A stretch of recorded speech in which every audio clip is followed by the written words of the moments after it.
Hi friends, welcome back to the channel. ಇವತ್ತು ಮಾಮಿ chef ಏನೋ ಮಾಡ್ತಾ ಇದ್ದಾರೆ. ಏನು ರೆಸಿಪಿ ಮಾಡ್ತಿದ್ದಾರೆ ನೋಡುವ ಬನ್ನಿ. ಇವತ್ತು ಹಲಸಿನ ಸೊಂಟೆ ಹಂಚಿಗೆ ಅನ್ಕದ ಮುಂಚೆ ಗರೆಂಕರೋ ಎಸ್ ಗರಂಕರೋ और ಹಲಸಿನ ಸೊಂಟೆ ಇನ್ ಮೇಕಿಂಗ್. ಸಪುರಾಗ ಕಟ್ ಮಾಡಬೇಕು. ಅದಕ್ಕೆ ಉಪ್ಪು ನೀರು ಹಾಕಬೇಕು. ಉಪ್ಪು ನೀರು ಹಾಕಿ ಒಂದು ಸಲ ಬೇಯಿಸ್ತಿದ್ದು ಪುನಃ ಬೇಯಿಸಬೇಕು. ಈಗ ಬೇಯಿಸಿ ಆಗಿ ಪುನಃ ಫ್ರೈ ಮಾಡಿ ಪುನಃ ಫ್ರೈ ಮಾಡಬೇಕು. ಎರಡು ಸರಿ ಫ್ರೈ ಮಾಡ್ಬೇಕು ಇದನ್ನು. ಸೊ ಇದು ಫಸ್ಟ್ ಫ್ರೈಗೆ ಈ ತರ ಕ್ರಿಸ್ಪಿ ಆಗಿದೆ.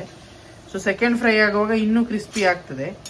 ಇದು ಒಮ್ಮೆ ಫ್ರೈ ಮಾಡಿ ಇಟ್ಟದ್ದು, ಸೊ ಅದು ಇನ್ನೊಮ್ಮೆ ಫ್ರೈ ಮಾಡ್ತಾ ಇದ್ದಾರೆ. ಯಾಕಂತ ಹೇಳಿದ್ರೆ ಅದು ಕ್ರಿಸ್ಪಿನೆಸ್ ಬರಬೇಕು ಅಂತ. ಸೊ ಅದೆಲ್ಲ ಆದಮೇಲೆ ಈ ಥರ ಕಾಣ್ತದೆ. ಇದು ನಾವು ಕ್ವಾಂಟಿಟಿ ಸ್ವಲ್ಪ ಸಿಕ್ಕಿದೆ ನಮಗೆ, ಸೊ ತುಂಬ ಇಲ್ಲ ಇದರಲ್ಲಿ.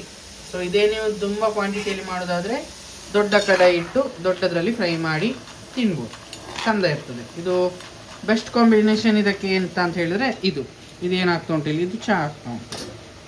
ಓಕೆ, ಇದೇ ಥರ ಶಾರ್ಟ್ ಆ್ಯಂಡ್ ಸ್ವೀಟ್ ರೆಸಿಪಿಗಾಗಿ ನಮ್ಮನ್ನು ಫಾಲೋ ಮಾಡ್ತಾ ಇರಿ. ಸಿಗುವ. A few moments later. Please subscribe ಮಾಡಿ. ಹಾಂ, ಸಬ್ಸ್ಕ್ರೈಬ್ ಮಾಡಿ. ಓಕೆ,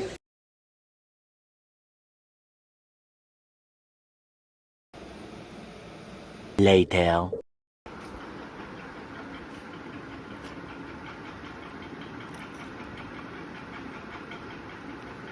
ಕ್ರಿಸ್ಪಿ ಆಗಿದೆ, ಚೆಂದಾಗಿದೆ. ಚಹಾ ಒಟ್ಟಿಗೆ ಬೆಸ್ಟ್ ಕಾಂಬಿನೇಷನ್. ನೀವು ಸಹ ಈ ಮಳೆಗಾಲದಲ್ಲಿ ಸೀಸನಲ್ಲಿ ಟ್ರೈ ಮಾಡಿ. Okay, One eternity later. ಬಂದಿದ್ದಾರೆ. ಸೊ ಅವರು ಈಗ ತಿಂದು ರಿವ್ಯೂ ಹೇಳ್ತಾರೆ. ಅವ್ರಿಗೆ ಗೊತ್ತಿಲ್ಲ ವಿಡಿಯೋ ಮಾಡ್ತಿರೋದು. ಓವರ್ ಆ್ಯಕ್ಟಿಂಗ್ ಮಾಡ್ತಿದ್ದಾರೆ.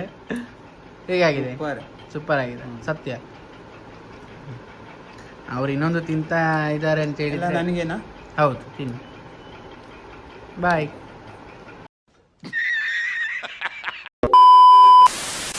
ಇದಾಗಿತ್ತು ಇವತ್ತಿನ ಒಂದು ಸಣ್ಣ ಮಿನಿ ಕುಕಿಂಗ್ ಬ್ಲಾಗ್.